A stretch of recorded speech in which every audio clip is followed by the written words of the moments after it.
That means I get to log in as two different users. Yeah, it's a little cumbersome. I am now on my laptop, which is a local desktop. So I forwarded the email to a personal email. That's what I And so I'm on a local computer and it has a camera, but I have my own little microphone that I have to plug in. fancy. I guess, or just it gets a little, I don't know. I start to feel like I'm removed from things by 2 or 3 degrees of separation. And some days I just can't handle it.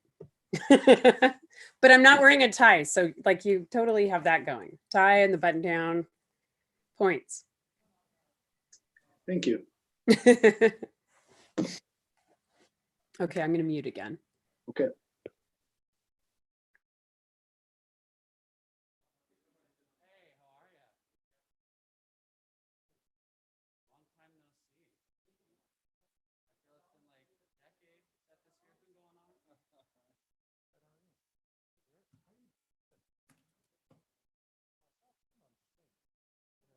Yeah, she's here.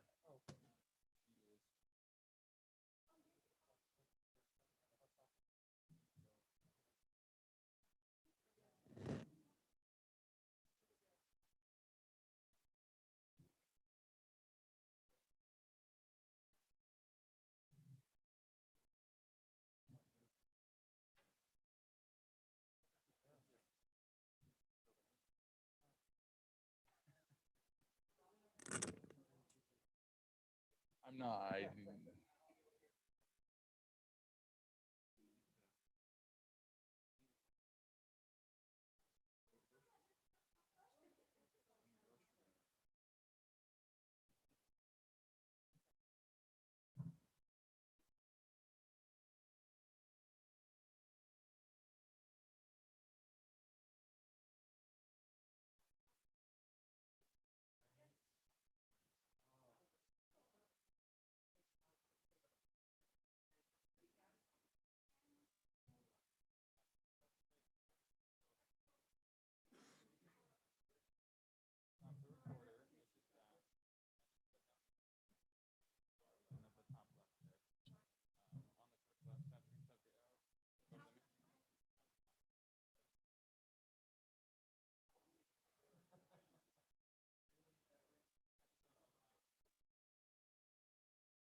a deal in there. You have to get special permission.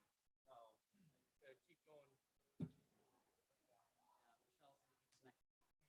I heard that. I didn't think, for whatever it is, I think it was Jennifer. Okay.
Hi. I have no idea. Join.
Yeah.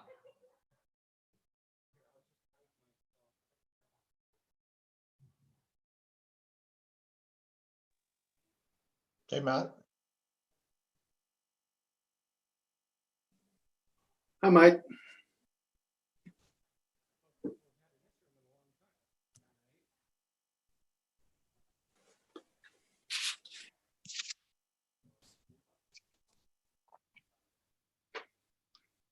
I don't hear anybody else. I think maybe there's some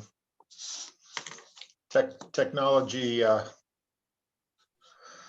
something going on with the new Can't believe you technology. just said that. I'm here. It's a new guy.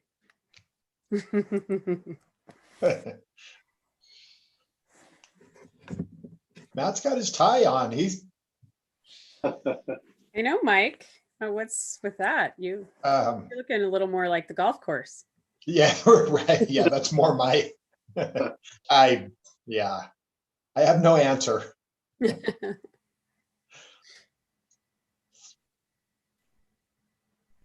Oh, hi, Jessica. Hello, how's everyone? Hey, good. How are you? Pretty good, pretty good.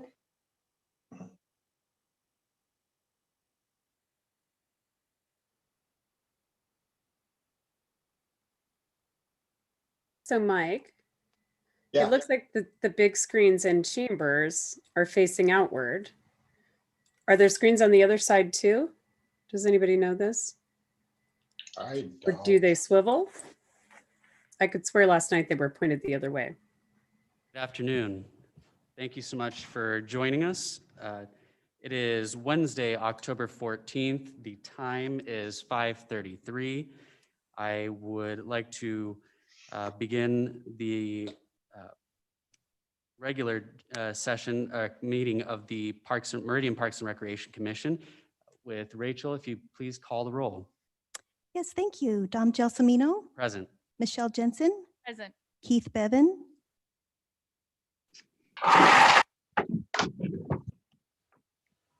Keith Bevan, Present. Jennifer Bobo, Present. Camden Hyde, Present. Joe Greer, Present. Sean Nesmith, Present. Craig Steele, Present. Jessica West, Present. Councilman Hoagland. Present. Thank you so much, Rachel. Looks like we have a full house, quorum being present. We can move on to the first item on our agenda, the approval of the August 12, 2020 regular meeting minutes. Do I have a motion to approve the minutes from our August meeting? Mr. President, Commissioner Steele, I'd like to make a motion, we approve last month's meeting minutes. we have a motion. Do we have a second?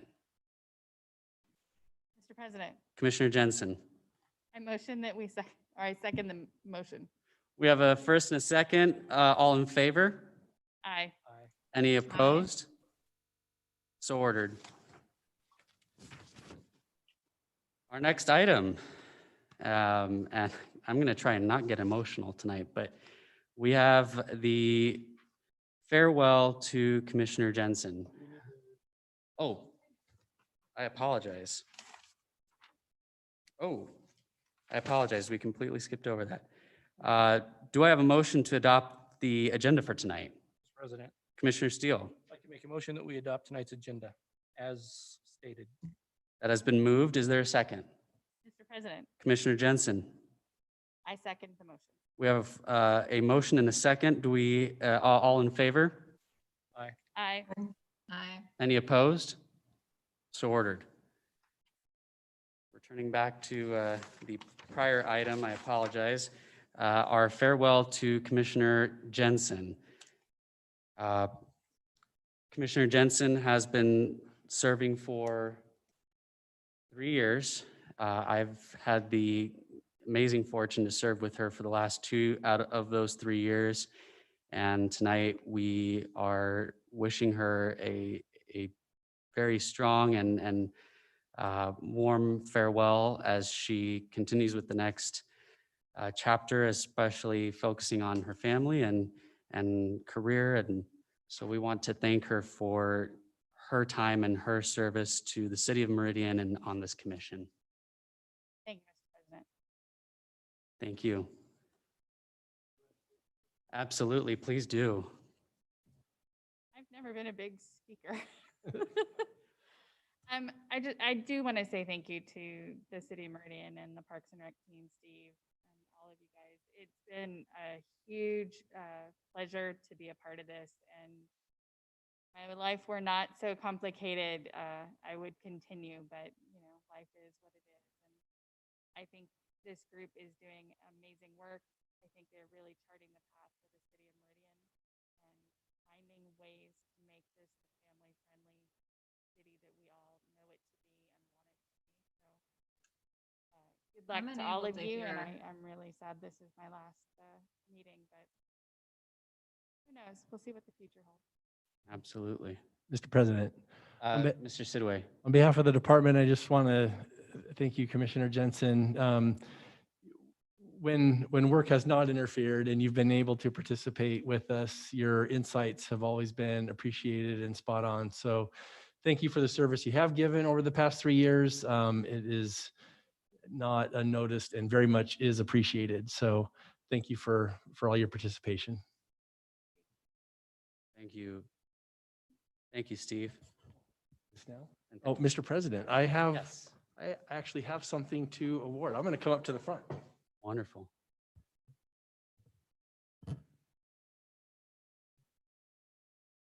My cue. So we do have a certificate of appreciation. Says this certificate is awarded to Michelle Jensen in recognition of valuable contributions serving on the Meridian Parks and Recreation Commission, November 1, 2017 to October 31, 2020, and it's signed by the mayor, our council liaison, Brad Hoagland, and myself. We want to thank you and give this to you. We have the ability to take a picture. I'm going to have you come down and join me, and we'll snap a quick photo.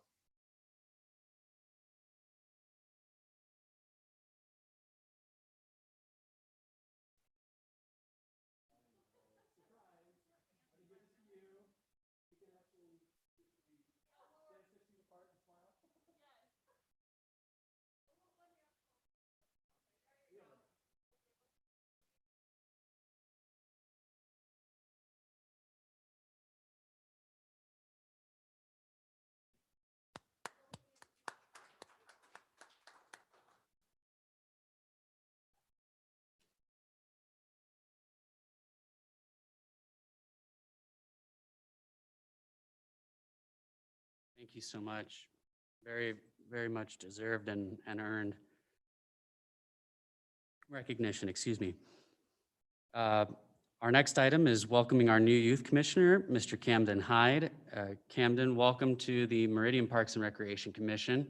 It's always important to have the next generation's point of view and voice on important commissions and tables and seats like these. And so we want to welcome you, give you a warm welcome, and please would love to hear from you and tell us a little bit about yourself. Well, thank you so much. First off, I'm super excited to be a part of this commission and to help serve this community. I am a sophomore at Mountain View High School, and in my free time, I enjoy playing basketball. I play on the basketball team there and hanging out with friends on the weekends. And I'm really excited to be here, and hopefully I can be of help as a youth voice and help inspire the next generation and my friends to take part in community involvement like this.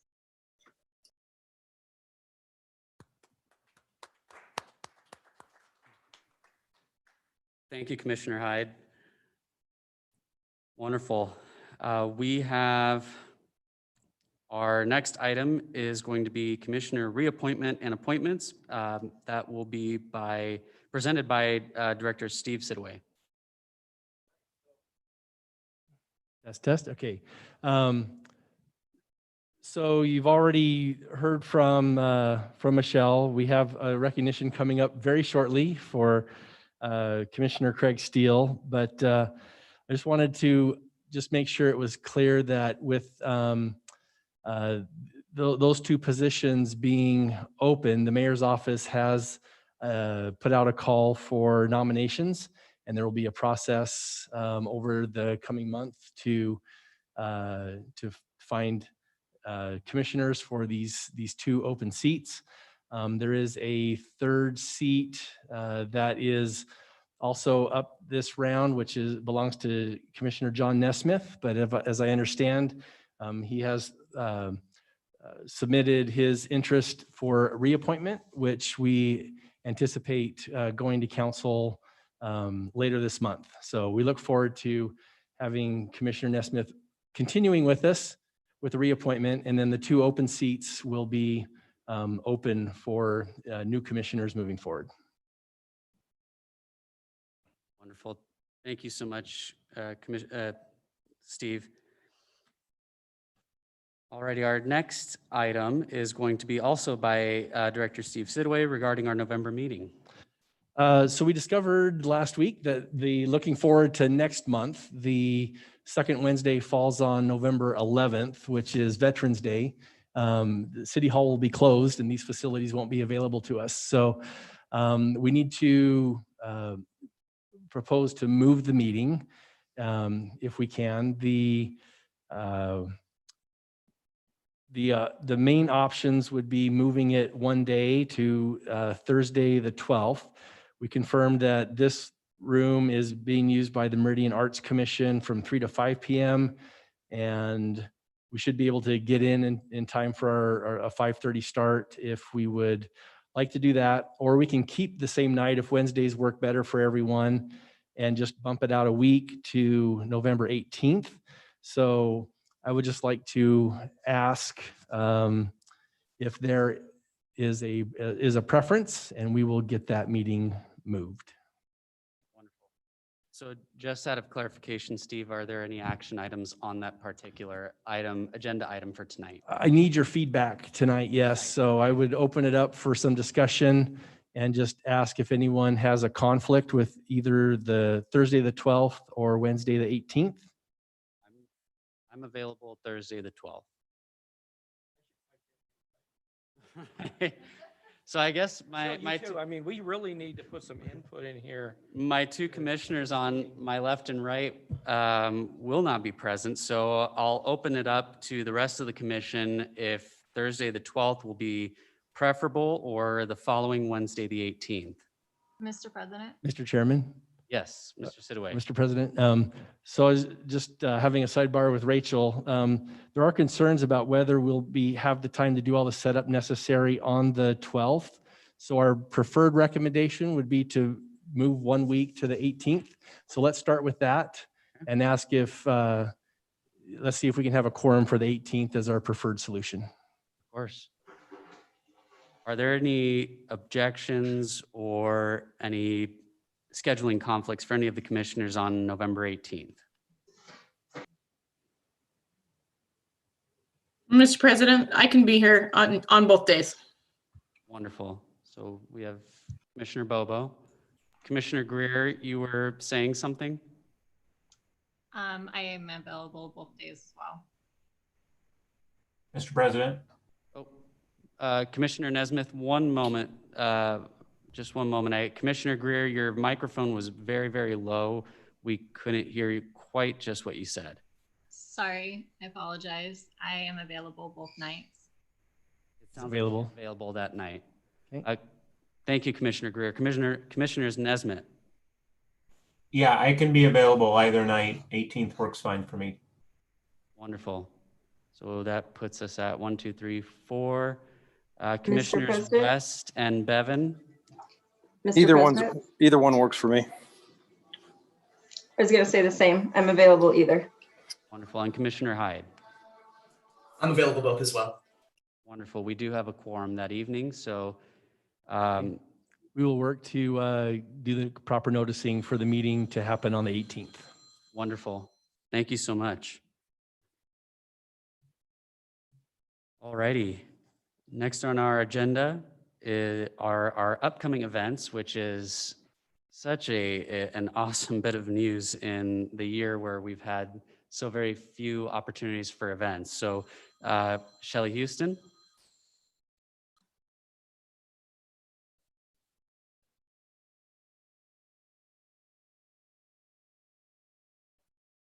Right, the events are starting to call in.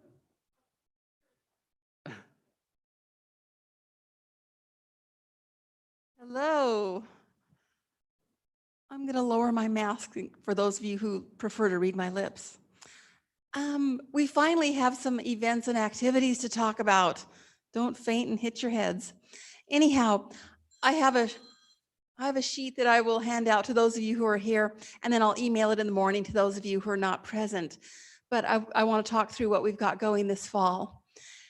Currently, we've got a couple events that kind of take the place and are meant to lighten the sting of the fact that we won't be doing our ginormous trunk or treat event. So in its stead, we're having a fall door decorating contest where we're encouraging citizens to submit photos of their decorated doors or porches or entryways, call it what you will.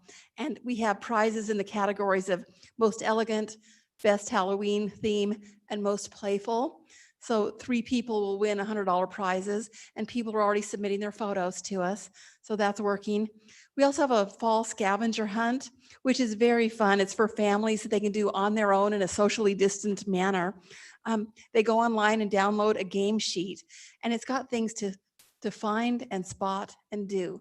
You know, find a corn stalk, spot a witch's hat, eat a pumpkin seed. They're all kind of autumn themed. So anyhow, a family would print out their game sheet, go through their own neighborhood or grandma's neighborhood or wherever they want. And once they've checked off all the items, they submit it to us or let us know. And then they go in for a prize drawing for a $50 pizza party package.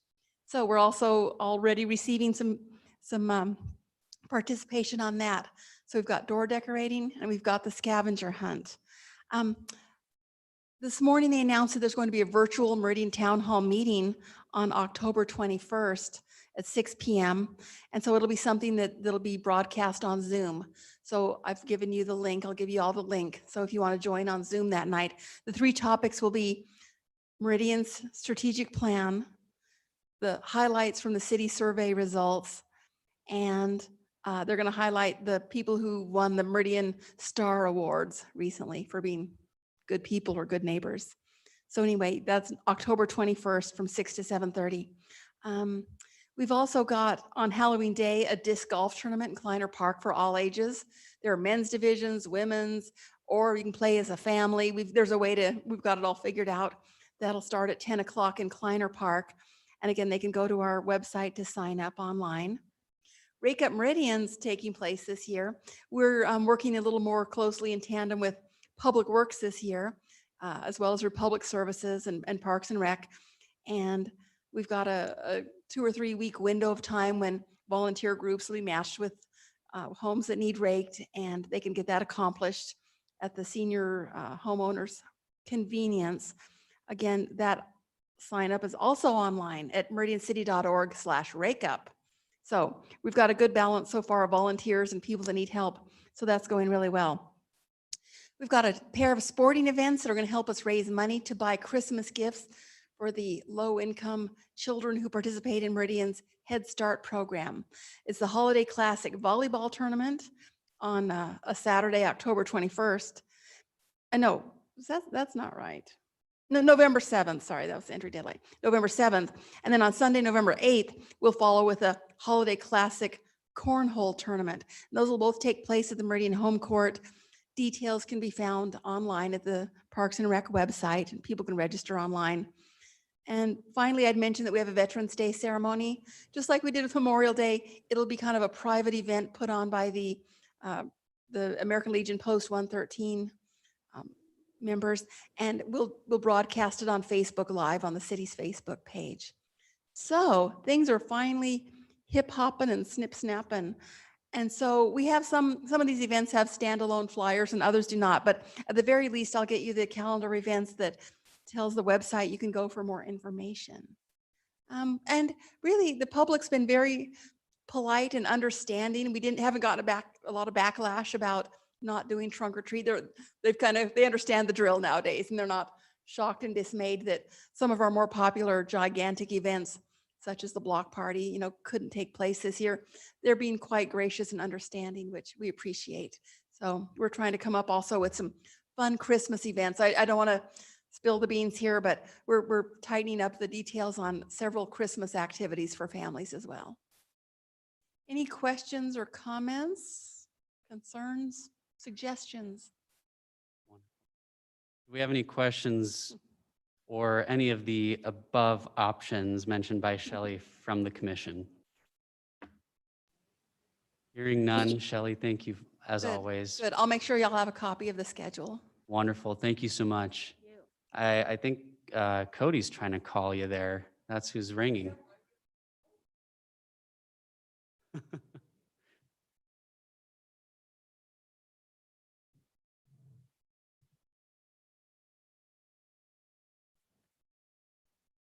All righty, we do not have any old business, so we'll move on to our new business. The first item is Commissioner Craig Steele's recognition for his 2 decades of service on the Parks and Recreation Commission. Commissioner Steele also will be serving out the end of his term with this meeting, and tonight we want to wish him a very strong and sincere farewell and thank you for the service on the commission and to the city in many, many ways. And I'll hand the microphone off to Director Sidaway for the rest of the recognition. Thank you, Mr. President. I want to draw your attention while I'm speaking to the photos and the PowerPoint that's playing on the screen with our collage of photos of Commissioner Steele over the years. Craig Steele's been here. He predates me on my involvement with the department, but he doesn't predate my involvement with the city. I started 1 year prior, just squeaked out, just barely. But I want to read to you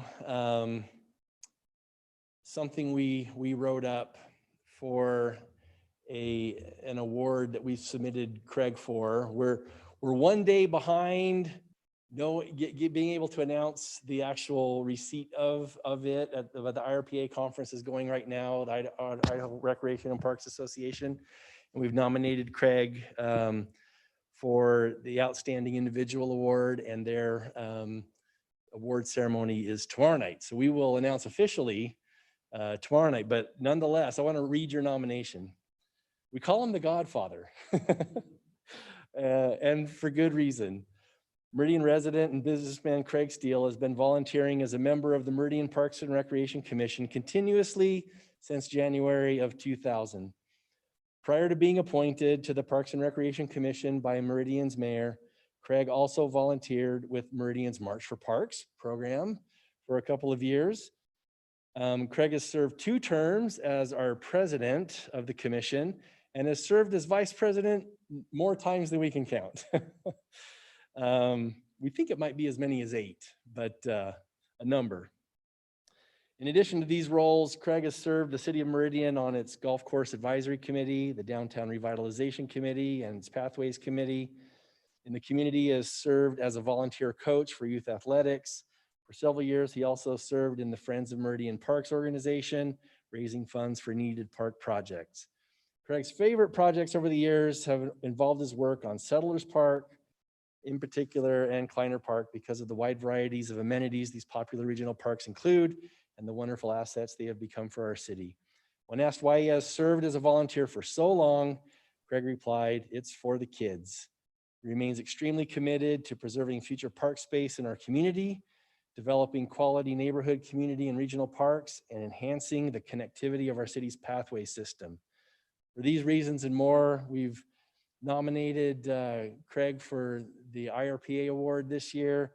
And it's also worth noting that he did receive the Mayor's Legacy Award earlier this year with the Mayor's State of the City address for many of the same reasons. So Craig, if you'll come down and join me, I have something to award you.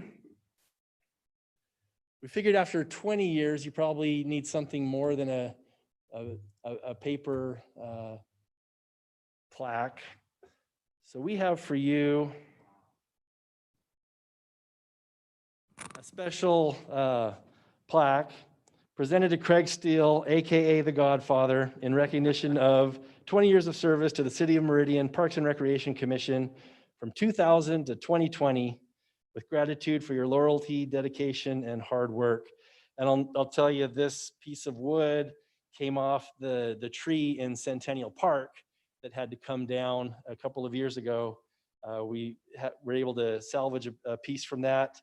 And so the wood actually has some meaning for you as well. So thank you, Craig. Let's take a picture. And then we'll have you say a few words. Let's do it.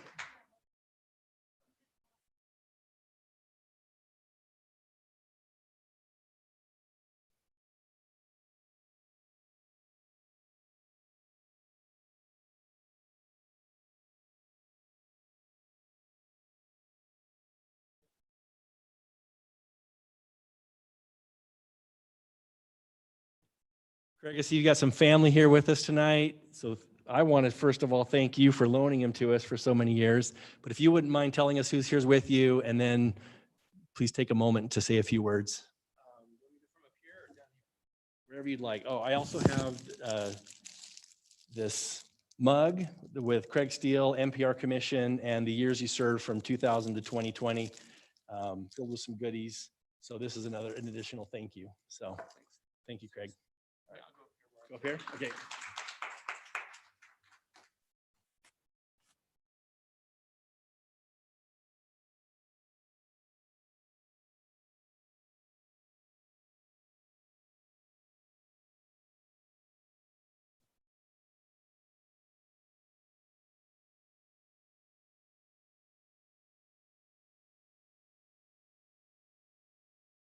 Okay, I'm back to my seat.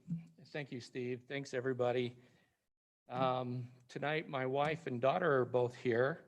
And actually, my daughter was a past Parks Commissioner also. She served as one of the youth commissioners way back when. So, and again, I want to thank them for allowing me the time. As Michelle knows, family takes a hit when you got to go to meetings and different things and stuff. So I want to thank them also. Gosh, it's been a ride. Meridian has changed so much, as Brad and different ones that have been involved so long know. It's funny, when I first started, our meetings were at the fire station, and they were quite lively. And then, of course, we finally got the status enough to where we could actually move into the city council chambers when it was over next door. And at that time, we were a little bit smaller, and we increased our numbers to commissioners, and everything just changed. When I first got on the Parks Commission, we had Story Park and Tully Park as far as the parks went. So there's been lots and lots and lots of changes, and have been awesome changes. We've got, it's been so great because we've got such a great group of people working to make this what it is today. From our city council to our parks and rec staff to this commission. Everybody works really hard, and we've got we've worked to have the partnerships, and that's something that I hope that we never lose. And that's something that I think puts Meridian above all of the other cities around us, is that we get that input and that working relationship with the developers and the community. And that is so helpful in doing what we want to do, because when we build parks here in Meridian, we don't just build normal parks. We build parks that people want to go to, that they can use, and that they are something. And it's always been, well, gosh, if we could spend just a little bit more, we can take this from just a regular park to an awesome park. And you look at the parks that we have with Settlers and Discovery and all of our parks, and they're awesome. And people love them. Kleiner, so I hope we never, ever lose that. And I hope that in the future, we can keep those relationships and partnerships going between all of the different groups, between city council, parks department, commission, and developers in the community. So I'm going to wrap it up there and just say thanks. It's been a lot of fun. Thank you, Commissioner Steele. I can speak for myself and probably our youth commissioner as well, that the newer generations definitely have some shoes to fill and legacies to uphold, and yours is definitely one of them. Commissioner Jensen as well. I won't tell you where I was 20 years ago. I don't want you chasing me out of here. But needless to say, it bears repeating. We have some pretty big shoes to fill and legacies to uphold, and definitely we will continue to work hard to continue those traditions and the legacy and the hard work that both of you and so many others have put into our parks and making Meridian what it is today. Thank you. Mr. President? Councilman Hoagland. May I chime in? Yes, absolutely. Well, Mr. President and Craig, thank you for your great service to the community. Yes, we have seen a lot of changes, and I have to say most of it is for the better. And our parks are something we are so proud of, and it's because of your service, the service of Michelle and many others that have gone before you, and the current folks that provide the input to the staff, that give your ideas, your time, your energy. And what we have, we can be so proud of. And that is a testament to your love for the community. And that's why you do it. And I do appreciate families like yours who, have to give up a little bit of the person to have you serve your community. And it is take some time. It takes some work, as Michelle knows, and it's something you really want to continue. But for 20 years, that's a fantastic legacy that you leave, and a standard. Maybe if you get anybody in future parks commission that start approaching the double digits, you can say, are you as good as Steele? You can have the Steele Award, and see how far they go against that standard you've just set, Craig. But we really appreciate it. I know the council members, we had briefly mentioned that, you're going to be honored tonight, and it's just a fantastic thing that you're being recognized, and the legacy that you leave along with others that have served here. So thank you very much. Much appreciated. Mr. President? I apologize. I don't see who is calling out. It's Commissioner West. Commissioner West, thank you so much. Yes, Commissioner West. I just want to thank Mr. Steele, because he's just been a great leader and mentor. I think I've worked on the commission just a few years, and I know that his experience and knowledge has just been invaluable to improving our community and the activities that we offer. And I just wanted to share that, you know, he'll be greatly missed. And I just want to thank him again so much for all of your help and knowledge. It's been greatly appreciated. Thank you, Commissioner West. Do we have any other members of our family, of our commission family, that would like to say a few words? Mr. President, Commissioner Greer. Craig, and I'm not even there and I'm gonna start crying. It has been an honor serving with you. And it's going to be, it's just not gonna be the same without you, but we also wouldn't be here had you not been here all of this time. And I agree with Jessica, you have shown a tremendous amount of leadership and have been an example to anyone who has anything to do with the Parks and Recreation Department and with the commission. So I wish you well, and I hope you have fun with all your glitter. And thank you to your family for allowing you to spend all of the time that you have with us. And as I'm going through these photos, I just know that anytime I went to something, I knew if I showed up that you would be there. So you not only represented at the commission meetings, but you attended most everything. So you will be greatly missed. Thank you, Commissioner Greer. Any other commissioners would like to speak or extend any regards or memories? This is Commissioner Bevan. I too would like to just say thank you to Commissioner Steele for his example and his commitment. It was a great example to me of how to be a good commissioner, and his insight and knowledge of all things parks was impressive to me, and hopefully we can continue his legacy. So thank you. Thank you, Commissioner Bevan. All righty. Thank you so much, everyone, and Commissioner Steele, thank you. Excuse me, thank you. Our next item is going to be our Parks and Recs Department Forestry update from Matthew Perkins. Mr. Perkins is our new city arborist, and we'd like to extend him a very warm welcome to the commission, to the city, and the floor is yours. Thank you, everybody. Thanks for having me. I can't tell you how happy I am to be here and be a part of this great Meridian Parks team. It's been actually, and I'm not even exaggerating, it has been quite a life-changing experience for me. So just the positive vibes and the attitude that I'm constantly around here, and I just feel warmed and welcome. And I'm happy to be here with y'all.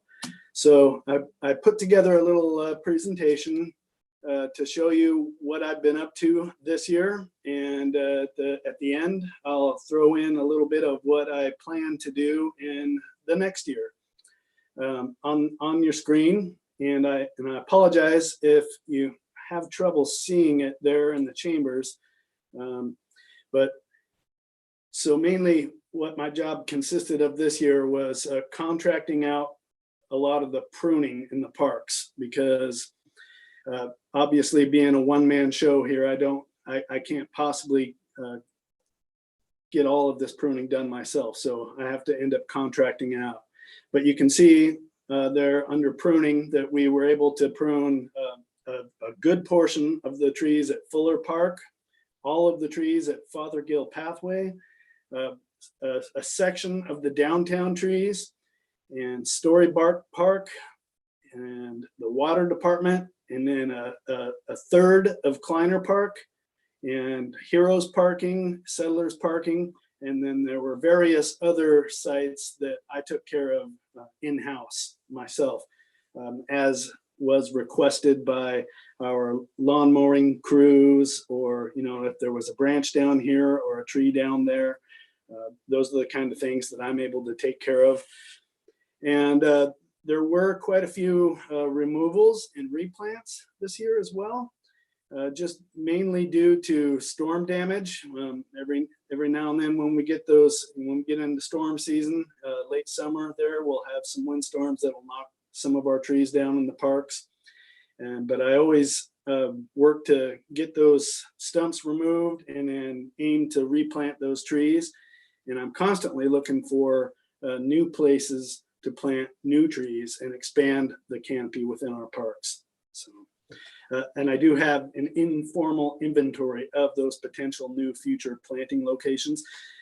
I will speak about our tree inventory here in a little bit, but just as a side note, the informal inventory of the potential new planting spots, that will actually be made formal, and I'll be able to keep track of that with our tree inventory system that we've been using.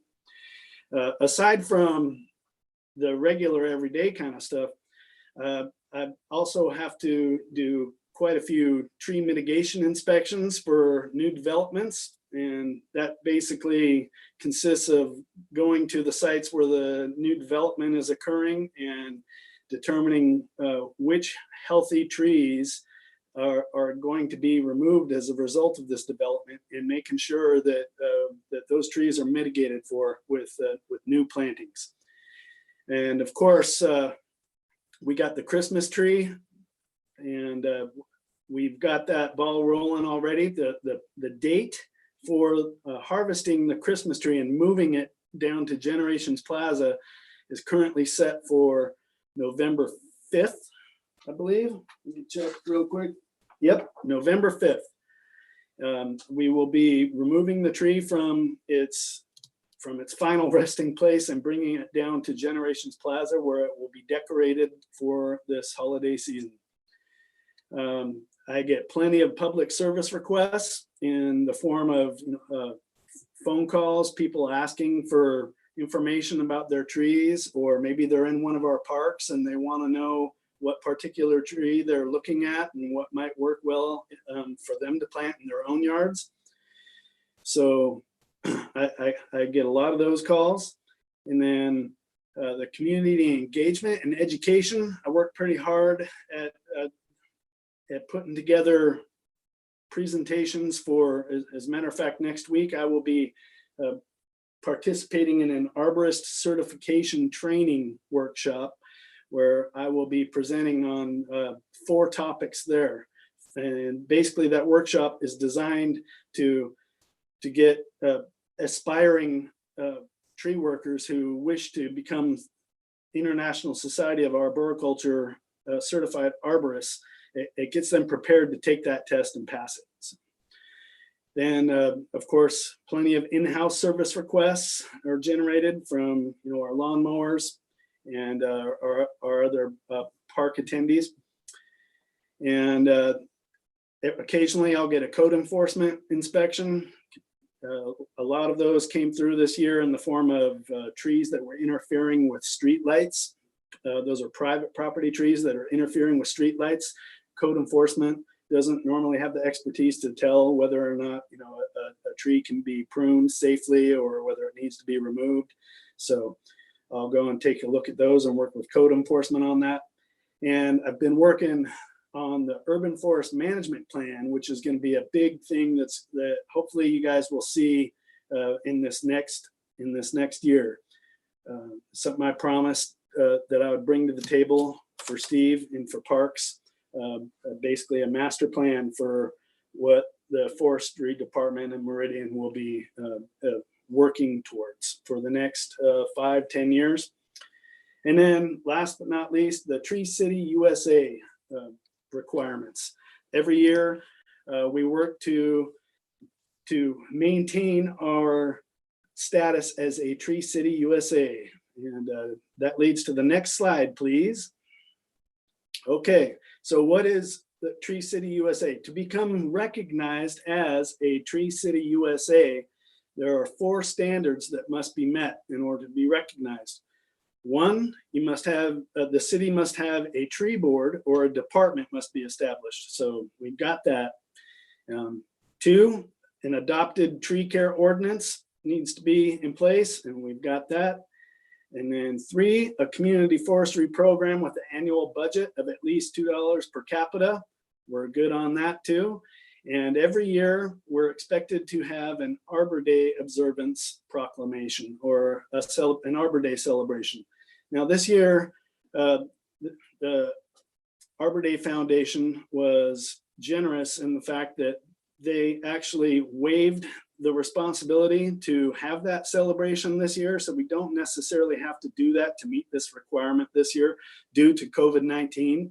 But I still have the tree that we intended to plant, and I still have the plaque that commemorates that Arbor Day tree planting. So I still plan to hold a very small scale Arbor Day celebration where I plant the tree and read the proclamation and then share that in the form of a video. So you can be looking for that probably next month, okay? So the next part of that Tree City USA thing is that they also will every year will award cities who continue to grow their forestry programs. And they give you the growth award. Now, to get the growth award, there are 4 categories that you can choose from. And within each of those categories, there are,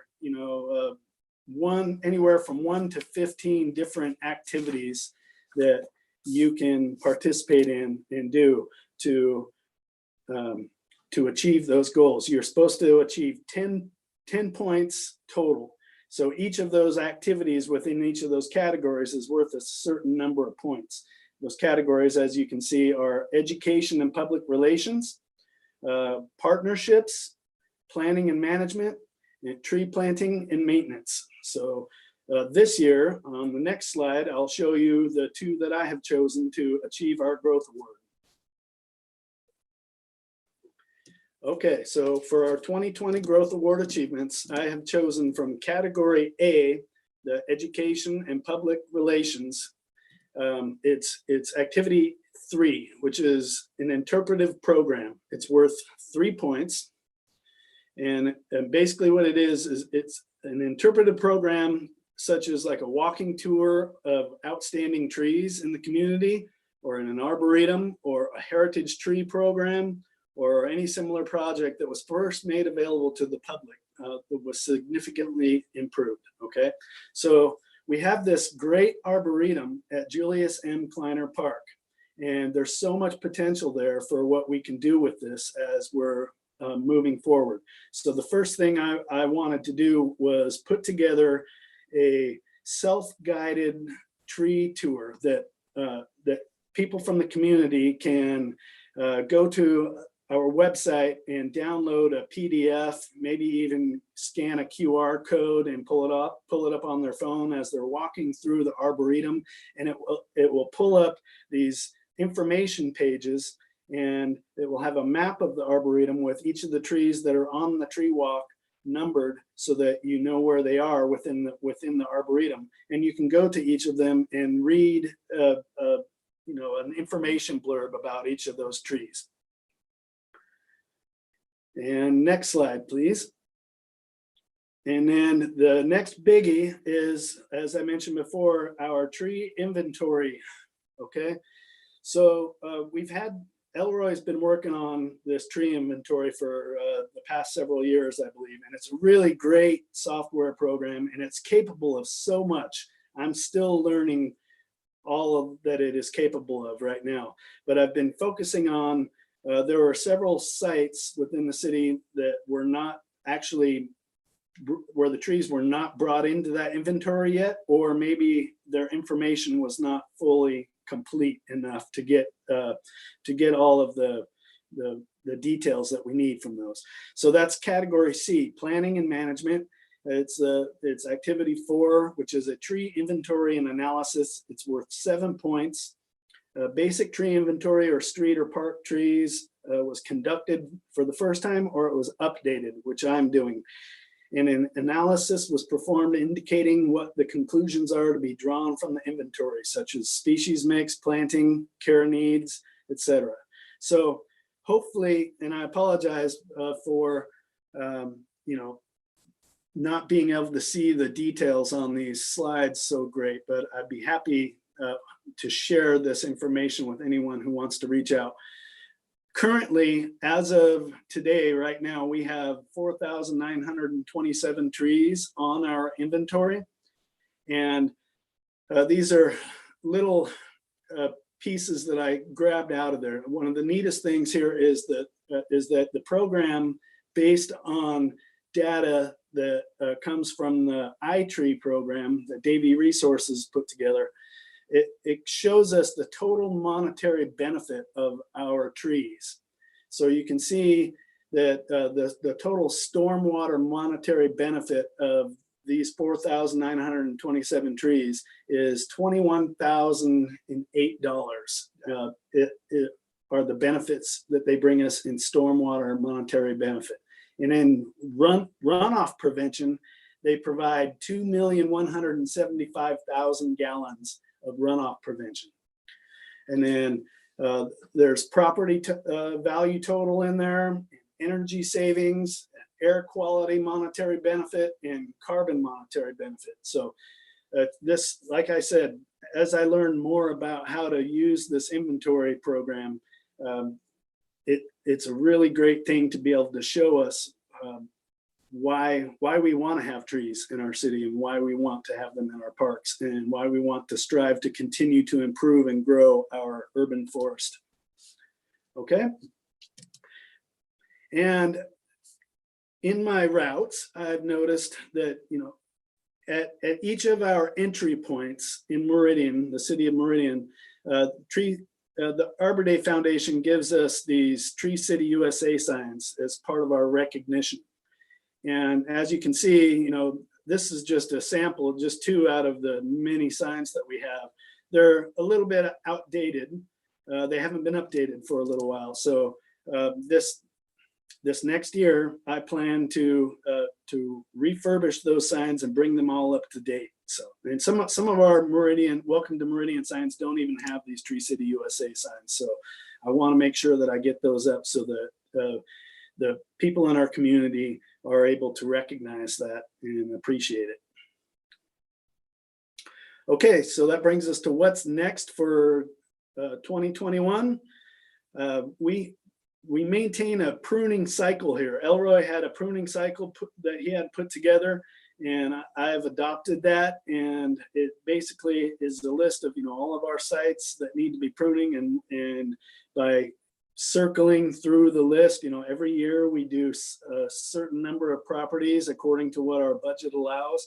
And this year, what is on schedule is Heroes Park, the actual park, not just the parking lot, and the street trees there. There are some sycamores there that are pretty low that need to have some clearance pruning done on them. And then the Meridian interchange and downtown split corridor, that would be basically south of City Hall there, and over by Meridian Speedway. And then Tully Park, and another third of Kleiner Park, and the second half of Fuller Park, and then Settlers will be pruned as well. So, and then with my other upcoming projects that I'll be working on, as I discussed, I'll be updating those Tree City USA signs. I'll be presenting the urban forest management plan for approval. And we have Lakeview Golf Course that we have just brought on as a city asset. So all of those trees at the Lakeview Golf Course now need to be brought onto the inventory. I need to go through the golf course and assess all of those trees and determine, you know, what kind of condition they're in and what kind of needs they're going to require. And then we've got a couple of other arboretum improvements in mind that I'd like to continue evolving there. Then there are some downtown trees that I'd like to get replaced that aren't doing well. And there's always some tree and sidewalk conflict resolution that has to be managed. And then of course I would like to find a way to extend more community education possibilities to our public there, hopefully maybe in the form of webinars like this. So.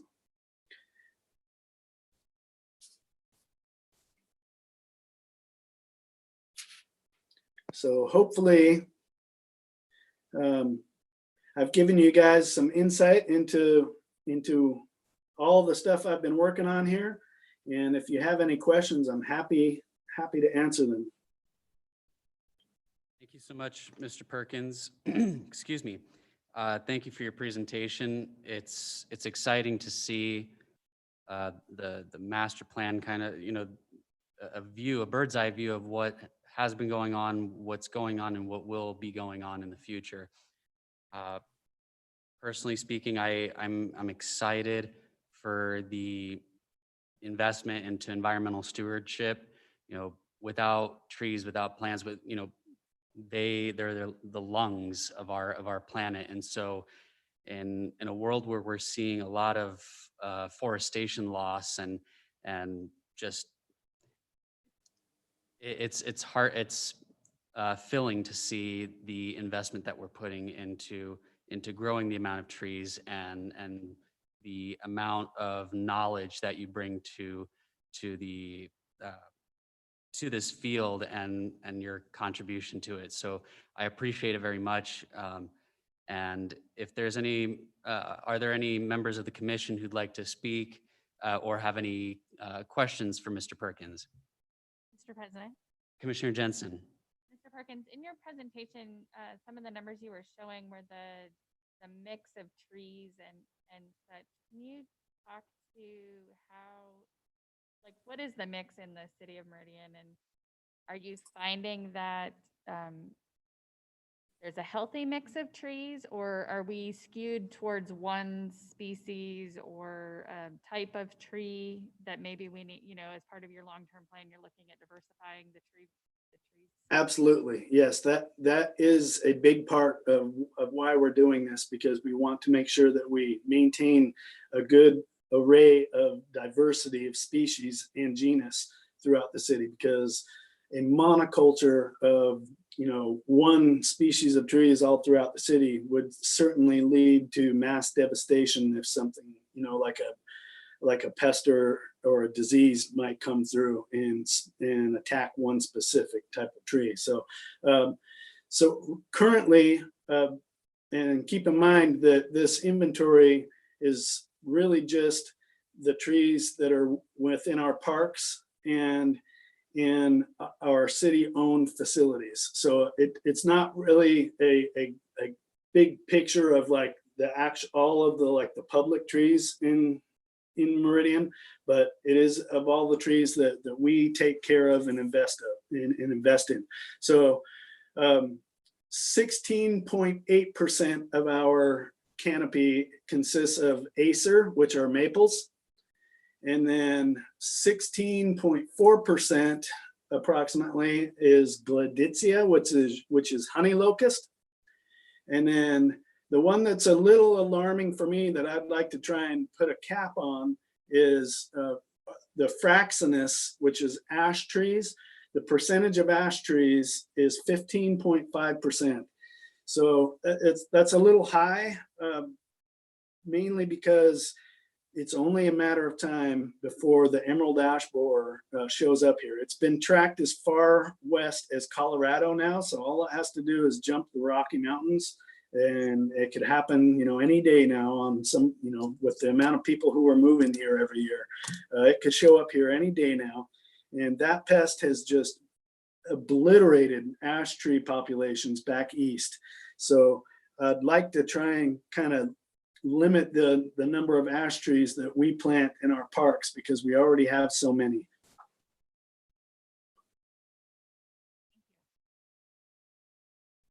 Thank you, Commissioner Jensen. Do we have any further questions for Mr. Perkins?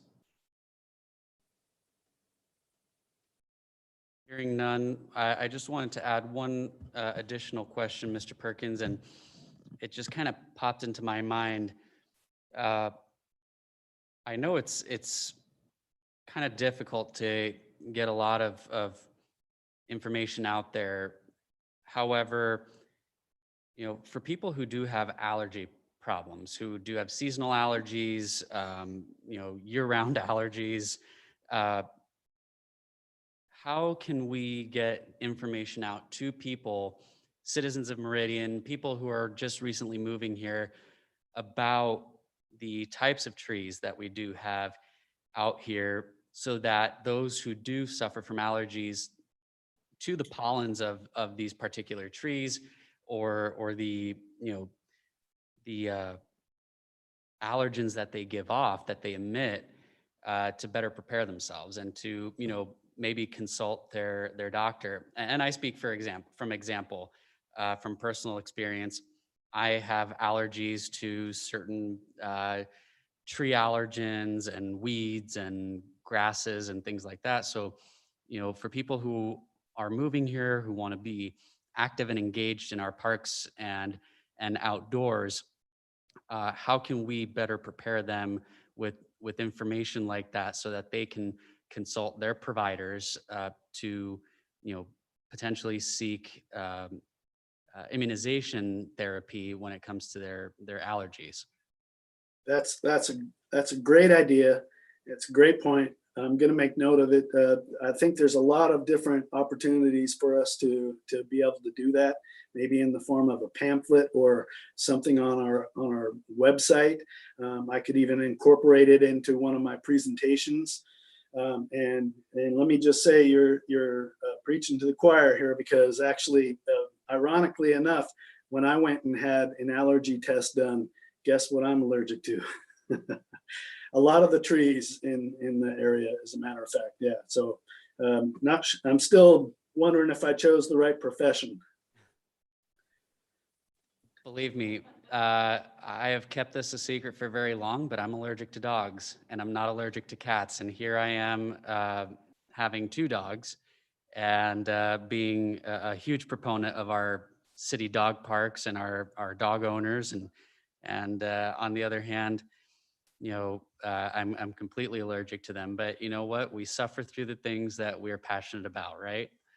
So, Mr. Indeed. Perkins, I greatly appreciate it, because, you know, for our citizens, for people who do want to enjoy the opportunity to, you know, engage in our parks and enjoy the outdoor activities in our parks, we want them to have an amazing experience and not be, you know, miserable trying to breathe or breaking out in hives. So I greatly appreciate that, and I look forward to seeing that. Absolutely. And that can also be addressed in the form of, you know, selecting the appropriate species to plant within our parks too. So. Absolutely. Thank you so much. Do we have any last questions for Mr. Perkins from the commission? Thank you for your time, buddy. Thank you for having me. Thank you, Mr. Perkins. Have a good evening. Thank you. You too. All righty. We have one final item on our new business in our agenda. That is our Department Pathways construction update by our very own Kim Warren, the Pathways Project Manager. Kim, take it away. Thank you, Mr. President, Commission members. It's good to be here with you all. Quick shout out to Camden. Welcome, Michelle. I will miss you. And Craig, I think they should create a special Commissioner Emeritus position just for you. I think you've earned that distinction. Anyway, pathway construction update. This was a really fun one to put together. I'm always happy to give an update, but so many of them are a little bit abstract. You know, here we are in the planning process, or, you know, here's what's happening. This one actually has a lot of really tangible, built, exciting photos. Rachel, do I have control of these? I do.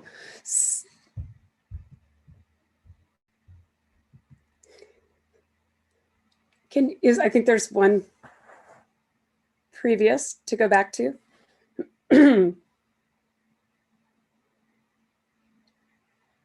I'm sorry, go forward. So there are several projects I'll be talking about today. The first one is the Trail Hub at 5 Mile Creek and 10 Mile Road. So this is a context map. You can see in red the 5 mile pathway. 5 Mile Creek runs just between the Trail Hub and the green space that extends from Rita Husky Park. The area in pink is marking the 5-mile pathway as opposed to regular existing pathway. So next slide, please.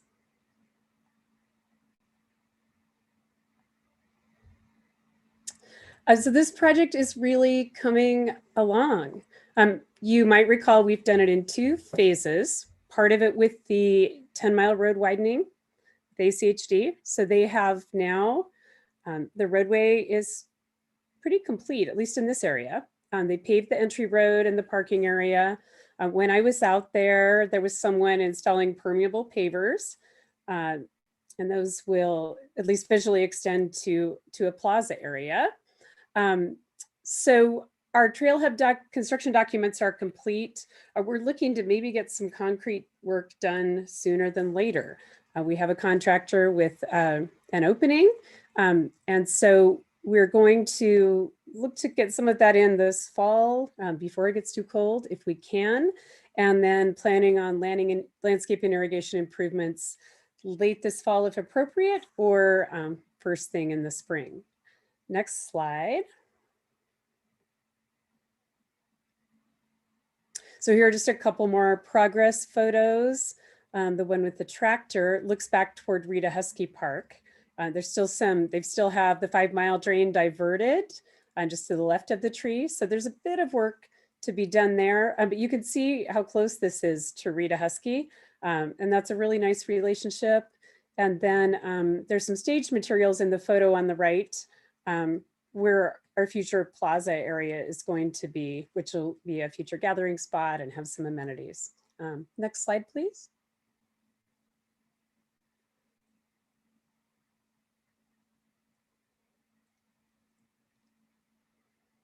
So this is one of my favorites. A before and after shot of 10-mile road at the 5-mile creek looking to the north. So the wastewater treatment plant, or excuse me, the wastewater resource recovery center is on the left in both photos. And some of you might recall being on a pathways tour. It was a couple of years ago when on bikes, we tried to cross 10-mile road at that location on the left. Zero shoulder, no pedestrian crossing signal. We were a little bit after rush hour and it was terrifying. So it was an area really in need of improvement. And our after picture got us a pedestrian beacon. And there's also one to the north that connects to a pathway that heads into Bridge Towers. So there's some good options for safe pedestrian crossing. From the vantage point of where the photo's taken, behind it will be the trail hub. Got a 14-foot bridge crossing for pedestrians, and then sort of forward and off to the right is the 5-mile pathway that heads on to Rita Husky Park. So a vast improvement in terms of safety for pedestrians and being able to get across at all. Next slide, please.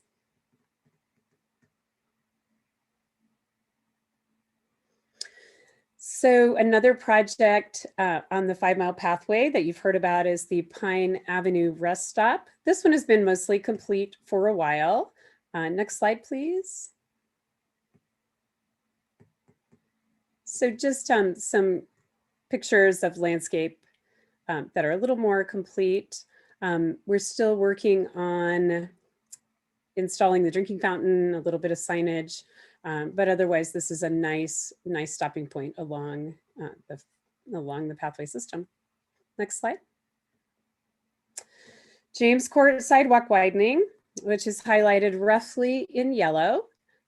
This one is complete. Here's another before and after. That was fine. These are slow transitions on my end. So before we had a 5-foot sidewalk. Serviceable, but it's a pretty busy through road. It's short, but gets a decent amount of traffic. So we actually demoed the sidewalk behind the curb and some landscape and added a 10-foot walk and pathway.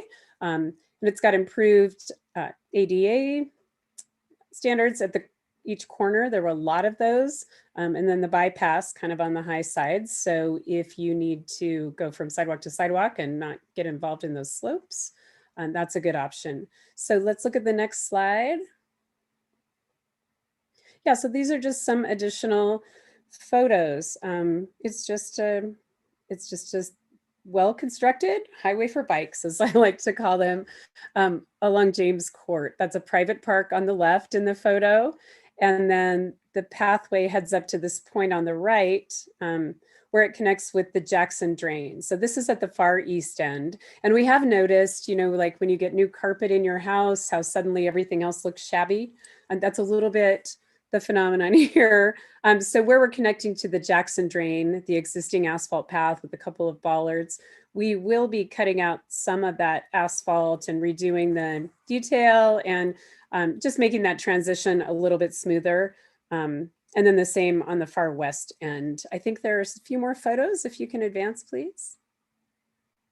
Yeah, so this is the far west end near the Meridian Road widening. And again, they have reinstated this pedestrian hybrid beacon. And they're pretty much finishing up the roadway items. So we now have a through connection to the Bud Porter pathway. And that takes us west another mile to Linder, and then onto pathways along Eustick Roads and into Bridge Tower. So this is a key connection. Fairview Avenue, and just as a point of reference, if you look up toward Meridian Road, there's a dark purple line that's highlighted as 5 Mile Pathway near where it says Meridian Road, and that's James Court. So Fairview Avenue has a pretty direct connection to James Court. We're just trying to connect that 5 Mile Pathway near the creek more safely along Fairview. Next slide, please. So this bid was awarded recently. We had a pre-construction conference on site. We are funded with CDBG, or Community Development Block Grant monies, which are federal dollars. And so we had a much more detailed and elaborate pre-construction conference than usual. We've got a great contractor on this, but paramount to getting this project done at all was relocating, I lose count. Initially, I thought it was 5. And now it's 6, I think, with impacts on up to 8 poles to get the power poles just out of the alignment of the pathway. So we have room for a nice, healthy 10-foot sidewalk on that stretch of Fairview. So I was out just yesterday. It was gloomy, but you can see where they've got the new pole in place. I guess they get those all set up, and then at some point they transfer the power lines and then remove the old poles later. There are other utilities, I think like cable or fiber optic, that need to be moved as well. So a couple of weeks of that, and then our contractor will be able to get started. But if you drove by, you may have seen some traffic control, and we're getting a start. So that's exciting for Fairview Avenue. It's going to be a really good piece. Next slide. And the South Slough has a continually evolving story. This was originally intended to connect Locust Grove to Verrado Sub, which is not constructed as much in this aerial photo as it actually is in person. So they've built the pathway in red through their development. They actually put the Finch lateral underground to make room for that pathway. So we acquired an easement across a common lot to make a connection out to Locust Grove Road. Next slide. So here's some views kind of along the green shaded areas, show you sort of the point from which those photos were taken. It's kind of a nice green space. Our plan, you can see the alignment of the pathway because of space considerations and Nampa Meridian Irrigation District requirements. We needed to put that, it's kind of part drain, part lateral, but the irrigation feature needed to go in a pipe underground. So we had plans to do that. We had to do a full plan set in order to ask Nampa Meridian about doing that. They were going to partner, we were going to buy materials, and they would install pipe. And so that was our original conception for the project, just to complete this connection. Next slide, please.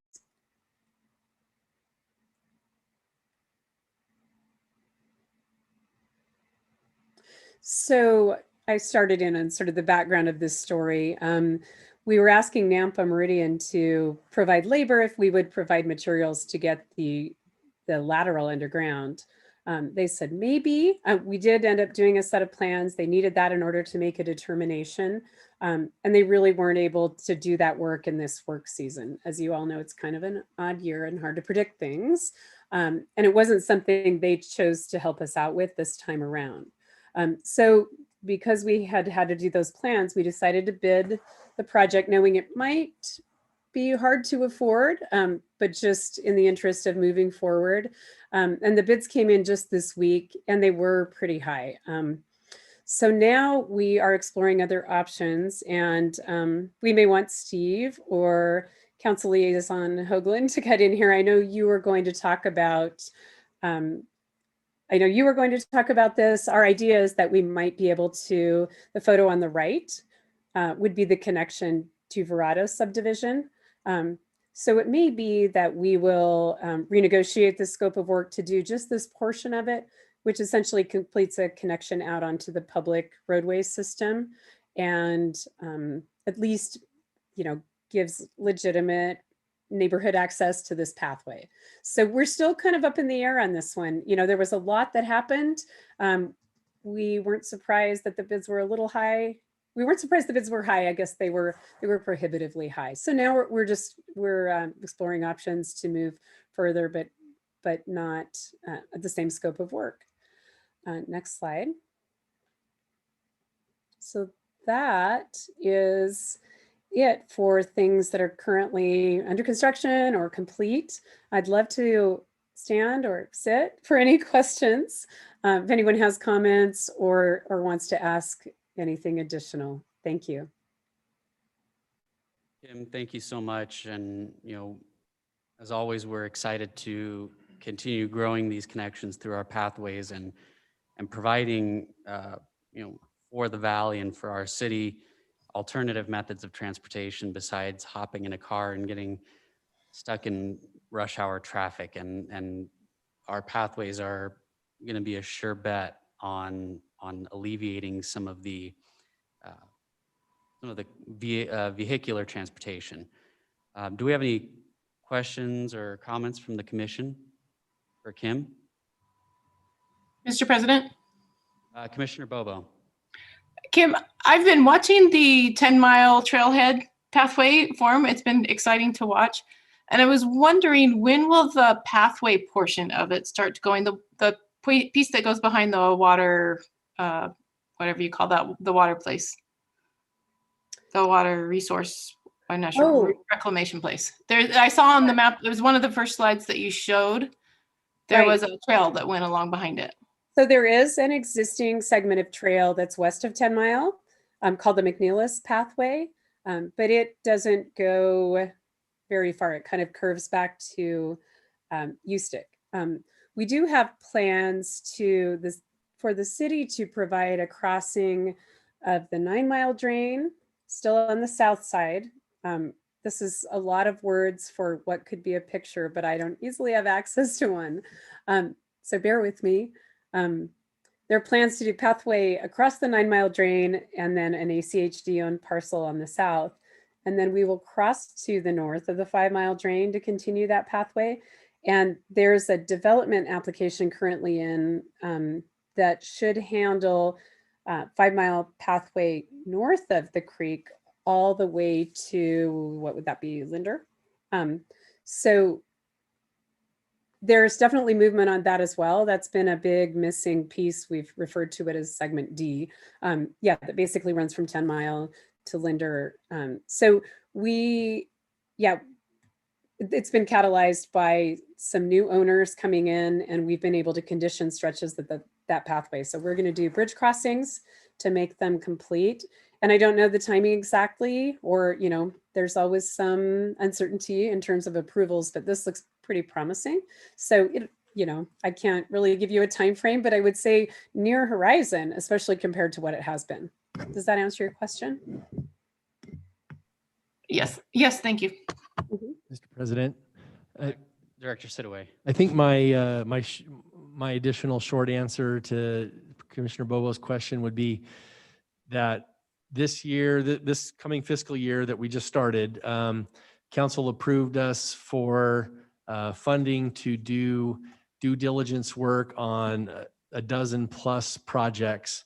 And that section is one of them. So it's one of the many sections that we'll be investigating over the next year. Mr. President, this is Commissioner West. Yes, Commissioner West. Kim, with the Fairview work and the bid, is there going to be a half wall or a short wall? At one time when we were doing that bike tour, the last time we did it, we talked about potentially having some kind of barrier instead of just a normal 10-foot pathway. Was that included in the bid? Commissioner West, Mr. President, it was not. We did talk about that at one point. And I think just because we were able to get the curb in there and construct that 10-foot pathway, we didn't push that with ACHD. I don't think it was intentionally. I'm not sure why. I think we just felt like we had a good solution in what we could achieve with moving the power poles and getting a little more width. And it's Okay. not a very standard detail. So I do remember that. It's not part of this project right now. And then my other question was just the Locust Grove. I know there's been a lot of the construction on the Locust Grove 2026, but I didn't see an update on that here. Has the pathway connection there already started? It's all kind of torn up everywhere over there when I drive by, but. Relative to Chinden. Yes. Yes, and I'm not prepared to give a very comprehensive report. It's part of that project. It's not an in-house project. So we obviously have input as to what we'd like to see at those areas. It's just not something that I'm in charge of, so therefore not on the update. But I will echo Steve's comment about there are stretches on Locust Grove to complete that connection north that are on our list of.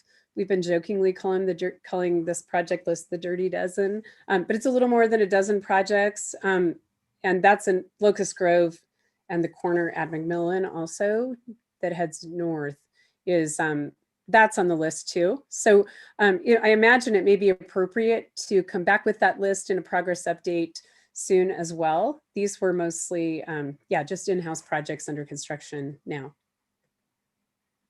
Thank you. Thank you, Commissioner West. And Commissioner Steele. Kim, talking about that Fairview stretch there, it does kind of seem like the curb is nice, but it still seems like you're kind of hanging out there. Mm-hmm. We thought about maybe just using some taller cones or something like that, just to really create that separation. It's pretty inexpensive, but it at least lets everybody know that that is a pathway and you can't go over there. You hear that? I heard some of that. It faded out a little bit at the end. Would it be possible then maybe to put some taller cones or something along that piece there on Fairview so that we can at least create a little bit more separation, or that people know? It's nice having that curb there, but I've been by there a few times. It still feels like it's just, you're kind of hanging out there when you're on that pathway. Yeah, and I think with the additional width, it will feel better. It will still be something to move through as safely as you can. We are talking about striping the 5-mile pathway just so that the path doesn't get lost. We managed to not have to acquire any easements from adjacent property owners. We were able to kind of squeeze within the public right-of-way here, which didn't leave us room for much more than, the curb and the 10-foot sidewalk. So some of that is an ACHD domain, if it's within the roadway. We can look, I think it's a good point, and we could certainly look at it again. We have an approved set of plans now, so we want to be moving forward with those. But I think it, as it's been pointed out twice, that we could look into additional measures for how to make that more visible or, and even more safe. So just a few, I think, of this taller plastic cones that stick up, pretty inexpensive, and it does separate or lets people know that it's not, you don't drive over there and park or anything like that. So yeah, I don't drive over there and park just on. Well, it's just kind of, it's really open right there. It's not like most of the other pathways where you're either up on a sidewalk or anything like that. It's It's just kind of there, you know? Yeah, and this, per the plans I think it will look much more like a finished sidewalk. You know, it will be the obvious place to go when you come north to Fairview. Because it will have the width and it'll be up on the curb. And then, you know, at this other project where we're looking at a center stripe that goes along the length of the 5-mile pathway. So I think it will be obvious to users that it's separate. And maybe I'm not answering your question. No, It's that's going to fine. be significantly different than it looks now out there. But we could come back with some more detail, you know, maybe a section, or we could look at some of the plans, or I could send them on to the group if that's of interest. Okay. And just to let everybody know, just because I'm off the commission doesn't mean I'm going away. So You won't cease to have opinions. Thank you, Commissioner Steele. We look forward to seeing you on the other side of the dais in our meetings and guiding us from the other side. Kim, thank you so much. Do we have any further questions from the commission or comments? Mr. President, Commissioner Jensen. I just have to say, Kim, you know, as my last meeting, thank you so much for all of the work you do. I've seen you throughout trying to get each one of these projects moving down the road, the easements, the planning, the everything. And it's a lot of hard work. It's a lot of perseverance, and it is so exciting to see things actually coming to fruition. So congratulations. Thank you, Commissioner. Yeah, it really has been fun to see them finally take shape. So thanks for your part in supporting it all. Thank you, Commissioner Jensen, and thank you, Kim. If there are no further questions or comments from the commission for Kim, we will continue onward and upward. Wonderful. We do not have any workshops this month, but we do have staff reports. And so I will now hand the floor to the Meridian Parks and Recreation staff for the reports. Thank you, Mr. President. I'll kick things off. Once again, my thanks to our commissioners, Craig Steele and Michelle Jensen. Really appreciate John Nesmith for agreeing to continue on with us. Look forward to having you. And once again, a welcome to Camden Hyde. A couple of things that I wanted to just mention. With the recent wildfire smoke that we've had towards the end of the summer, we did take that opportunity to update our internal policies that relates to air quality, and glad to have that ready to go. And you know, as we continue to face future air quality challenges from future fires, it's nice to know that we have that in place. Like to note that this was our longest splash pad season ever. Splash pads are now off and being winterized, but the nice warm weather continued through the end of September and into October, longer than we had before. And I think while our splash pads often turn off around the second or third week of September, we were able to keep them on longer this year, which I was grateful for. Look forward to the disc golf baskets going up soon at the end of youth sports seasons in both Settlers and Bear Creek. We've seen an increase in use at the disc golf course at Kleiner Park, and we think that those amenities will be enjoyed by many this winter. We've started to make some progress on, you probably saw Christmas lights starting to be wrapped. We have to get in early. It's only 6 weeks away for us, so we have to get started while we've still got seasonal help. And so we're starting to get some progress moving on that. Once we get into November, the snowflakes will go up into along Main Street and other preparations for Christmas in Meridian. There's plenty of other things going on that I think others will touch on, including the softball at Kleiner Park, City of Rocks, and the new outdoor gym in Kleiner Park.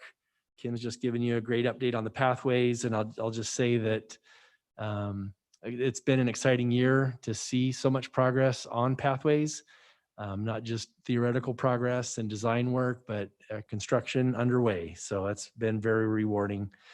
And one last note, you heard from Shelley earlier at the beginning of the meeting on events and activities slated for fall. And I just want to express appreciation for our staff. I continue to emphasize that instead of focusing on what we can't do, let's focus on what we can do and find things that fit and do them.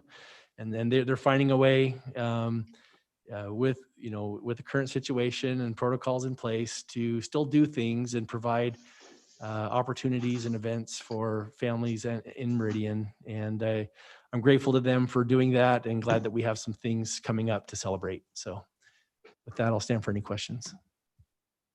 Thank you, Steve. Do we have any questions for Steve on his report? Hearing none, we will move onward to our next report. Sure. Thanks, Mr. President, commissioners. Good to be here tonight. I wish I was there in person with everybody, and I wanted to welcome Camden. Welcome aboard, and Michelle, we'll miss you. And Craig, please don't be a stranger.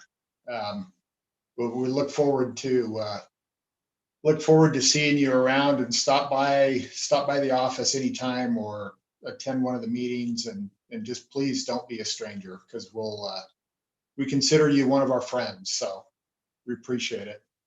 Some of the things that I've been working on is, like Steve mentioned, the soft tile replacement at Settlers Park. If you've been out and about, you've seen some chain link fencing up around the rocks at Settlers, and the roundabout is closed. There's a couple of dumpsters staged there. The crews are going to be on site this Friday. Should be a 2-day project where they take out the tiles and load them up, and then install the new rubber. It's not a poured in place, but it's a similar material. It's called bonded rubber. It's more durable, and it's a little harder for kids to pick at and kind of mess with that top surface. So it's been used now in areas in the valley for about 5 years. So we're looking forward to putting that in. And the outdoor gym, if you haven't seen that at Kleiner, is really cool. It turned out really good. The parking lot remodel at Heroes Park is going to bid soon. We have a completed set of plans, and it's our goal to get it bid going into winter, leave it open for a while to generate a lot of good interest in it. And hopefully, coming into this time of year, we get some favorable bids, and some of the guys have a little bit more time to look at it and maybe sharpen their pencil, line up some work for next year. If everything goes well, that'll start as soon as PAL soccer season is over, which is generally right around May 15th. So we're just kind of getting positioned for that right now. Really, the big one is Lakeview Golf Course. I know I was talked to you in August about the city taking over the management of Lakeview, and we didn't have a meeting in September, so there wasn't an update then. And we were thinking of a more robust update this evening, but there's been a delay in the closing, trying to work out the last minute details of some items. But just this week, yesterday, I believe the operator has signed the purchase agreement, so with a definite closing date attached to it, and definite with an asterisk, because dates can always move. But right now it looks as if we'll be taking over the operation of Lakeview Golf Course on November 6th. So there's been quite a few items to work out, and we still need some agreements to be approved and a budget amendment. But it looks like all the dominoes are going to fall, and everything's going to transition smoothly. It's a good time of year to do that because it is a lower volume time of year, obviously. And so at the commission meeting in November, I will put together a presentation and go into detail about, you know, what this means, where we're headed in the near term, midterm, and beyond, and seek your feedback on a variety of different topics. You know, one of which that we need the commission to be heavily involved in is the golf course master plan. That is an operational plan that will guide us for you know, for sure the next 5 years and then beyond that too. So we're really excited about it. We're looking forward to that, and more to come at the meeting in November. So I guess with that, I will stand for any questions you might have. Thank you, Mike. I'll be honest, it was an awesome surprise this last weekend with my partner and our kids to see that new outdoor workout equipment at Kleiner Park. We went out there Saturday evening to test out our drone, and there it was. You know, I was surprised. Racked my brain to think of what month we had that on our agenda as an action item, or if we had even covered it, but it was a very welcome surprise. The kids, our kids jumped on them and they started working out. They got their dad to work out. They got me to work out. And so definitely a huge addition to Kleiner Park and to, our parks. I personally, as someone who likes to work out, would love to see more of them popping up here and there throughout our parks and throughout the valley. Yeah, and not to interrupt, but before I forget, I mean, kudos to ESI Construction. They donated the concrete for that. So if you remember the Mayor's Senior Advisory Board participatory budget, purchased the equipment, and then ESI Construction donated the concrete for it. So, big thanks to them. It's about $7,000 worth of concrete that they donated to the citizens of Meridian. So it's really awesome. That's awesome. Well, thank you to MSAB and to ESI for their awesome contribution there at Kleiner Park. And also wanted to add the mobile library, I guess, at Kleiner Park also is looking great. Right now, the book is Good Night Moon, and so my kids also enjoyed that, walking around the path as we, flew our drone and reading each page. So that was awesome, and a huge kudos to the Mayor's Youth Advisory Council on that as well. Do we have any questions or comments for Mike on his report? Hearing none. Mike, thank you so much, and we'll move on to our next report. Thank you, Mr. President. I'd like to echo what everybody else has been saying. Craig, Michelle, thank you guys for your guys' service. Really do appreciate what you guys have, done in the last couple of years as well as the last decade and so, right? So really appreciate that. Hopefully we'll see you guys involved in some recreational programs like cornhole, disc golf, softball, something like that in the near future. We'll see. But either way, thank you guys very much. This year, I know it's been exciting with pathways and stuff like that. In the recreational world, it's been exciting in a different way. We've had to adapt, be flexible, like Steve had said, not just do things the same old way like we always have been. We've had to really be flexible this year.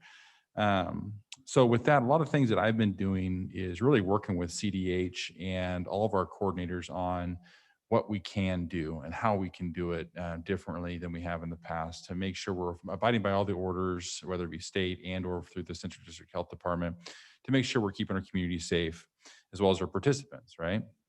So I've been working a lot with that. Been doing a lot of stuff regarding 2021 already. We just sent out the field application process that'll be for 2021, so that these youth organizations know what fields they have, how many kids they can register, and so on with that. So the ongoing demand for field space is just crazy. We've had so many different, whether it be diamonds or rectangles, the field wise, it's just been extremely busy. So it's playing that game of Tetris with everybody trying to fit people in certain areas and certain things. And it's been challenging, but fun at the same time. So working with that, also kind of working with the external events that happen in our parks for 2021 as well. A lot of them this last year have been canceled, obviously, but I think Steve and I were just talking the other day about the number of events that happen this year. Normally our event days are really high, and I was like, man, I wonder this year, bet we can count them on one hand, the event days, but we'll have to go back and count them. But it's just interesting on everything that's been affected by COVID. So 2021 events are pretty much already scheduled and booked pending COVID protocols, right? So we're working on that. Recently, I've been doing a lot of staff evaluations. In October is when we do our annual evals and things. I've been working with all staff on things that they've done in this past year, and not only that's they feel that's an accomplishment, but what impact it's had on our department. We've had a lot of positive impacts on our department, from process improvements to doing things just in an easier and better way. So it's been interesting to see what we have been doing in the past to where we're doing it now with a click of a button, or at the end of our fingertips. It's right there. The answer is there. So we've been doing a lot of research on that. Been overseeing concessionaire contracts. At the end of the year, concessionaires are up. So we'll put in an RFP for the Fuller Park concessionaire. That's a snow cone stand out there. And then we're also going to be putting out an RFP for the Kleiner Park concession stand. That contract's up this year as well. So we'd like to do that stuff over the winter, get it taken care of. Other than that, it's been a little bit of community center stuff, as well as PBB, our priority-based budgeting items. So we've just been kind of working on a little bit of that stuff. On top of that, with budgets and stuff, and we're meeting with our coordinators to make sure that we're going over all of our budgets for each one of our programs, to make sure we're still going, keeping our budgets to where it is our adopted philosophy, basically what it has to pay for itself in our recreation department, or the majority of our stuff does. So working with each quarter to make sure we're doing with that. With sports, right now, we've got a lot of stuff going on with sports, even with all the protocols with COVID, but we've got volleyball. Spring softball just ended. We had to start spring softball a little late. So that just ended in October. So we've been calling it spring, summer, fall softball, and that just finished up, but we're wrapping that up. Got flag football going, cornhole going, winter basketball registrations open. And as you guys know, we have that Holiday Classic volleyball tournament that we're hosting November 7th. That's an awesome tournament. I really enjoyed, running that tournament when I was doing the sports stuff, but we're adding the cornhole aspect to it this year. So we're hoping to raise a little bit more money for the kids, because the number of kids that we're helping is, and the need is actually growing as well. Typically, we're around 50 to 60 kids we're helping. Well, we already know this year we're probably going to be helping 70 kids. So the number of kids we're helping keeps growing as well. So the demand there to try to grow that tournament or add something to it has been there. So, Garrett, if I can just interrupt, I think a shout out's probably worthy right here to Sparklight, because one of the reasons why we're able to help more kids is because I understand, I just heard this yesterday, pledged a generous donation, and I can't remember the amount, but to my understanding, it was $2,500. Wow. Yeah. Well, big thank you to Sparklight then for helping to sponsor. Helping sponsor that. Yeah. So that's been great. And moving on to Renee, she was the one that kind of helped link that together with some of her special events. That's one of her contacts that helps with things. And Renee has been busy with events, with the scavenger hunt, the door decorating contest, the Christmas in a bag, and some other Christmas items, like Shelley was saying, that we're not putting out of the bag yet, but things that they're hoping to come soon. Classes and camps, activity guide. We're trying to do that internal at this point. Normally we contract that out. So Jenna and Shelley have been working together, getting activity guide proposals from instructors and things like that, and working on some future programs that we can offer. Home court is going good. We're just working on scheduling. We are finally fully staffed with all of our staff over there. And then we're just been working through a lot of COVID protocols, especially in a big open space, indoor space like that, where it is pickleball, basketball, volleyball, and then a lot of our community ed classes are in there as well in Bay 5. So working with CDH on that, I think they know me by first name now, and they know my phone number come up. They're like, oh, what's he want now, type of thing. But they have been a huge help as well, CDH. They really have been, and every time you call, they have been super nice and helpful. So kudos to them as well. The last thing we have here that I've been not really involved in, Audrey Belknap does an awesome job with our arts and cultural stuff. She just kind of takes it and runs with it, and I always check in with her, but she's been doing a lot of stuff with MIAC, or getting ready to start the MIAC stuff. The gallery upstairs, getting traffic boxes. You'll see some traffic boxes, the new arts going up around there. So if you're driving around Meridian, see a traffic box, odds are there's probably a new traffic box art piece going up. So check that out. With that, and then she was doing some stuff with HPC, Historic Preservation Commission. So she's staying busy. All of our coordinators are staying busy. There's really no a downtime in recreation. It just keeps on going, whether it be indoor or outdoor. So with that, I'll stand for questions. Thank you, Garrett. Do we have any questions for the commission, from the commission for Garrett? Any comments? Hearing I don't have a none. question. Oh, Mr. President? yes, Commissioner Bobo. I just have a comment. I just wanted to commend you guys for being so adaptable. It's nice to be in a city where there's so many activities that we can still do and still stay COVID compliant and CDC compliant or whatever rules that we're going by. It's nice to see how adaptable it's been and hearing the new ideas you guys keep coming up with to allow families to do activities safely and enjoy the recreation that are available here in Meridian. So kudos to you guys. Thank you. I'll pass it on to the coordinators. They're the ones that they're the ones that do all the work, really. I mean, they put their heads together and they collaborate and they come up with those types of things. So it's been, we've got some really good people. So thank you. Thank you, Commissioner Bobo. Thank you, Commissioner Bobo. And I do want to echo that as well. The Parks Department and City Hall has really, jumped through hoops and twisted and turned and, done an amazing job to really keep things going and keep the machine well oiled despite everything that this year has thrown at us. So thank you so much. With that, if there are no further questions or comments or concerns from the commission for our staff, I would like to see if there's a motion for the adjournment of tonight's meeting. Mr. President, Commissioner Steele. before we do that, I'm going to break the rules here a little bit. I'm going to take my mask off.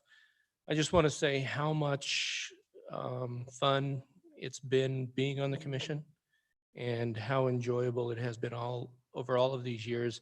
The other thing I want to say is that I think our Parks Department is one of the best. These guys are awesome. They're dedicated from top to bottom.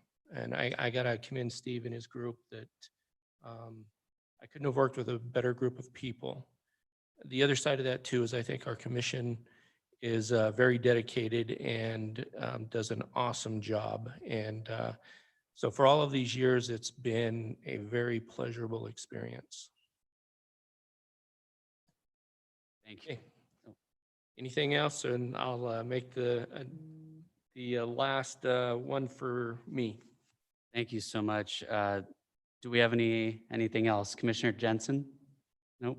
I'm going to let Craig see us off. Wonderful. Well, without further ado, Commissioner Steele. I'd like to make a motion that we adjourn tonight's meeting. It has been so moved. Commissioner Jensen has seconded. All in favor? Aye. Aye. Aye. Any opposed? So ordered. Tonight's meeting has been adjourned. Our next meeting will be tentatively November 18th, Wednesday, November 18th, 2020. Thank you so much.